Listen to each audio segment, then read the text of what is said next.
أعوذ بالله من الشيطان الرجيم بسم الله الرحمن الرحيم اعوذ باللہ من الشیطان الرجیم بسم اللہ الرحمن الرحیم۔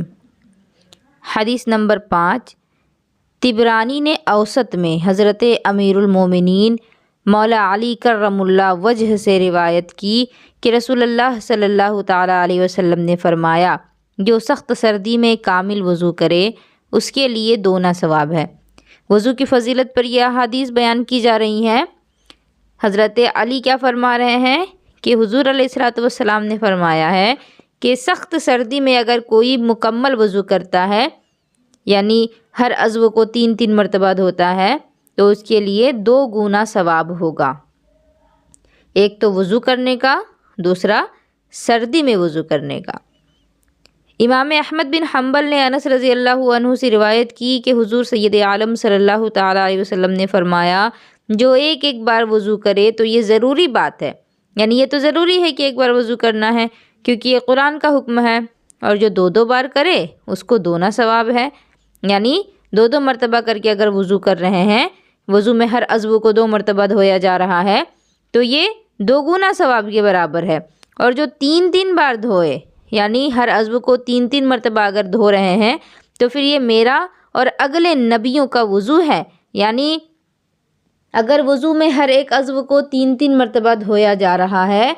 تو پھر یہ وضو جو ہے، یہ انبیاء کرام اس طرح کا وضو کیا کرتے تھے، اور ہمارے اور آپ کے آقا حضور صلی اللہ تعالیٰ علیہ وسلم اس طرح کا وضو کیا کرتے تھے۔ صحیح مسلم میں عقبہ بن عامر رضی اللہ عنہ سے مروی ہے کہ رسول اللہ صلی اللہ تعالیٰ علیہ وسلم فرماتے ہیں کہ جو مسلمان وضو کرے اور اچھا وضو کرے، پھر کھڑا ہو اور باطن و ظاہر سے متوجہ ہو کر 2 رکعت نماز پڑھے، اس کے لیے جنت واجب ہو جاتی ہے۔ وضو کرنے کے بعد 2 رکعت نماز اگر مکمل خشوع اور خضوع کے ساتھ پڑھی جائے اور وضو بھی کامل ہو، ایسا نہیں کہ وضو تو کر رہے ہیں لیکن اتنی ہڑبڑی مچی ہے کہ کہیں ہاتھ میں کچھ حصہ چھوٹ گیا دھونے کا، چہرے میں کچھ حصہ چھوٹ گیا دھونے کا، ایسا نہ ہو، بلکہ ہر ایک عضو اچھے سے دھل جائے، پانی ہر ایک عضو پر بہہ جائے، اور اس کے بعد 2 رکعت نماز اگر ادا کر لیں، تحیۃ الوضو جس نماز کو کہا جاتا ہے، تو پھر اس پر جنت واجب ہو جاتی ہے۔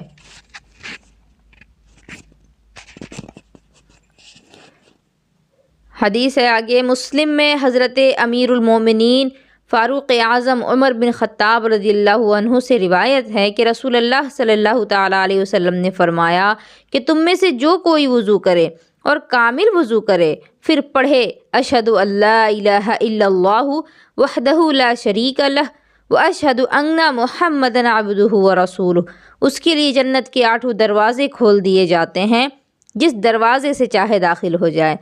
دیکھیں وضو کی کتنی فضیلتیں بیان کی جا رہی ہیں کہ اگر کامل وضو کرنے کے بعد کلمہ شہادت اگر بندے نے پڑھ لیا ہے تو اس کے لیے جنت کے 8 دروازے کھول دیے جاتے ہیں، اور اس کو پھر اختیار ہوتا ہے کہ جس دروازے سے چاہے وہ داخل ہو جائے۔ اللہ رب العزت کتنا مہربان ہے اپنے بندوں پر کہ ہر ایک نیکی میں وہ ثواب عظیم عطا فرماتا ہے۔ ترمذی نے حضرت عبداللہ بن عمرو رضی اللہ عنہ سے روایت کی کہ رسول اللہ صلی اللہ تعالیٰ علیہ وسلم نے فرمایا، جو شخص وضو پر وضو کرے اس کے لیے 10 نیکیاں لکھی جائیں گی، یعنی وضو ابھی پہلے سے ہے ہی آپ کا، آپ باوضو ہیں، اور پھر آپ نے وضو کر لیا تو آپ کو 10 نیکیاں دی جائیں گی۔ لیکن اس کا یہ مطلب نہیں ہے کہ آپ نے وضو کیا اور پھر فوراً وضو کر لیں، ایسا نہیں۔ وضو کر کے آپ نماز پڑھیں یا پھر تلاوت قرآن کی، اور اس کے بعد آپ کا وضو ابھی تھا ہی، دوسری نماز کا وقت ہو گیا تو آپ نے پھر دوبارہ سے وضو کر لیا اور نماز ادا کی، تو یہ ہوا وضو پر وضو کرنا، تو اس میں ثواب ہے۔ لیکن فوراً وضو کر کے اور پھر دوبارہ وضو کرنے لگیں گی تو یہ فضول خرچی ہے، پانی کو برباد کر رہی ہیں آپ۔ اگر آپ نے ایک مرتبہ بھی اللہ کا ذکر نہیں کیا ایک بار وضو کر کے اور فوراً وضو کرنے لگی دوسرا، تو اس کو فضول خرچی مانا جاتا ہے۔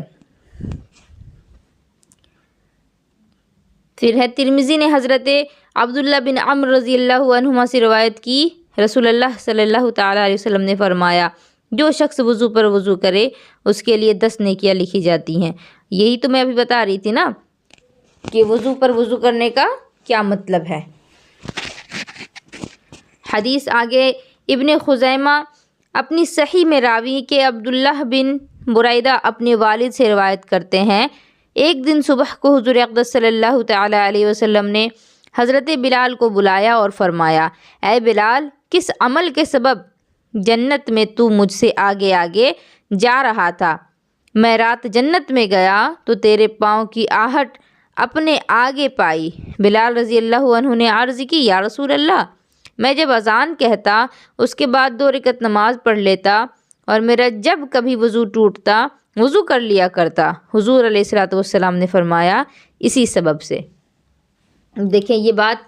کتنی خوبصورت بات ہے کہ حضرت بلال حضور علیہ الصلوۃ والسلام جب معراج پر تشریف لے گئے، غالباً یہ اس وقت کی بات ہے کہ حضور کیا فرما رہے ہیں کہ رات میں جنت میں گیا اور میں نے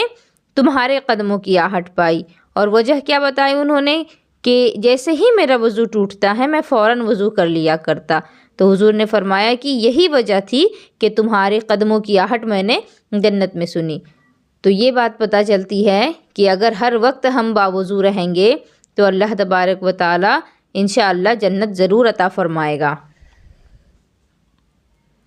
ترمذی و ابن ماجہ سعید بن زید رضی اللہ تعالیٰ عنہ سے راوی ہے کہ رسول اللہ صلی اللہ تعالیٰ علیہ وسلم نے فرمایا، جس نے بسم اللہ نہ پڑھی اس کا وضو نہیں، یعنی وضو کامل نہیں۔ اس کے معنی وہ ہیں جو دوسری حدیث میں ارشاد فرمایا،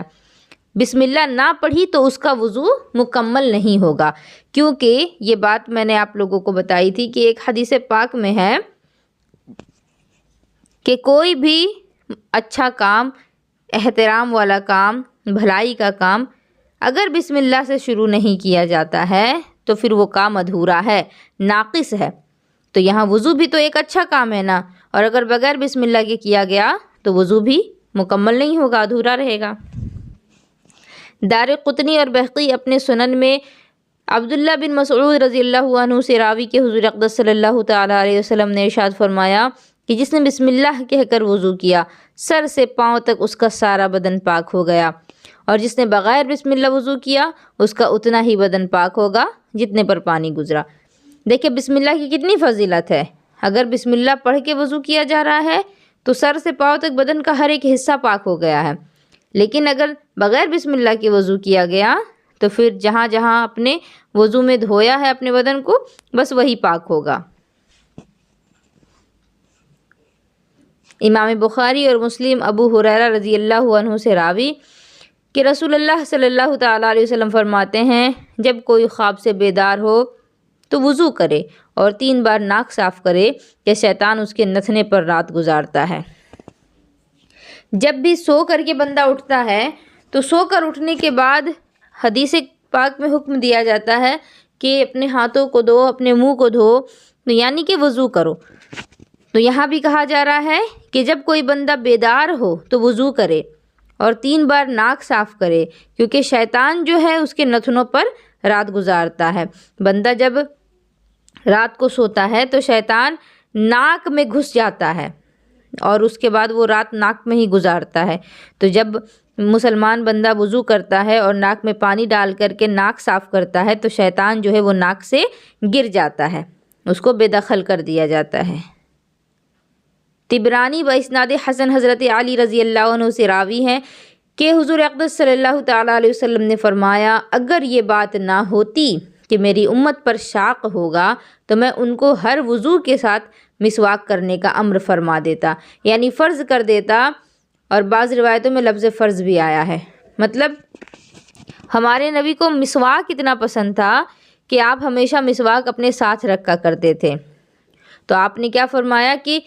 اگر میری امت کو یہ مشقت والا کام نہیں لگتا تو میں مسواک کو وضو کے ساتھ ضروری کر دیتا۔ تو آج ہم دیکھیں اپنے اس معاشرے میں ہم کو پتہ چلتا ہے کہ ایک ٹائم بھی بندہ جو ہے وہ منہ دھونا نہیں چاہ رہا ہے۔ آج کل تو مسواک کا دور ہی ختم ہو گیا ہے، برش کرتے ہیں کولگیٹ برش لگا کر کے تو وہ بھی کب کرتے ہیں؟ صرف صبح کے ٹائم پر۔ رات میں بھی اگر کہا جاتا ہے تو بھی مشکل ہوتا ہے کرنا۔ تو سوچیے اگر 5 وقت کی نماز کے ساتھ مسواک کرنا پڑتا تو مشکل ہوتا کہ نہیں ہوتا؟ تو ہمارے آقا کو یہ بات معلوم ہے کہ ہمیں کس چیز سے مشکل پیش آ سکتی ہے، اسی لیے آپ نے کیا فرمایا کہ اگر میری امت پر شاق نہ ہوگا تو میں ان کو ہر وضو کے ساتھ مسواک کرنے کا امر فرما دیتا۔ تو ہمارے آقا کو تو یہ بات معلوم ہی تھی کہ اگر فرض کر دیا جائے مسواک کو ہر وضو کے ساتھ تو بندے جو ہیں وہ اکتا جائیں گے، اسی لیے فرض نہیں کیا گیا۔ اسی طبرانی کی ایک روایت میں ہے کہ سید عالم صلی اللہ تعالیٰ علیہ وسلم کسی نماز کے لیے تشریف نہ لے جاتے تا وقتے کہ مسواک نہ فرما لیتے، یعنی جب تک آپ مسواک نہیں کرتے تب تک آپ نماز کے لیے نہیں جاتے، مسواک آپ اپنے لیے ضروری سمجھتے تھے۔ تو یہ 10 حدیثیں چھوٹی چھوٹی تھی، اسی لیے میں نے 10 پڑھا دیں، آپ لوگ ان کو یاد کر لیں گی۔ ان میں سے کم 5 ہر کسی کو یاد ہونی چاہیے، ٹھیک ہے؟ ان میں سے 5 آپ میں سے ہر کوئی ضروری ہے کہ 5 حدیثیں یاد رکھیں۔ اللہ تبارک و تعالیٰ آپ سبھی کے لیے آسانیاں فراہم کرے۔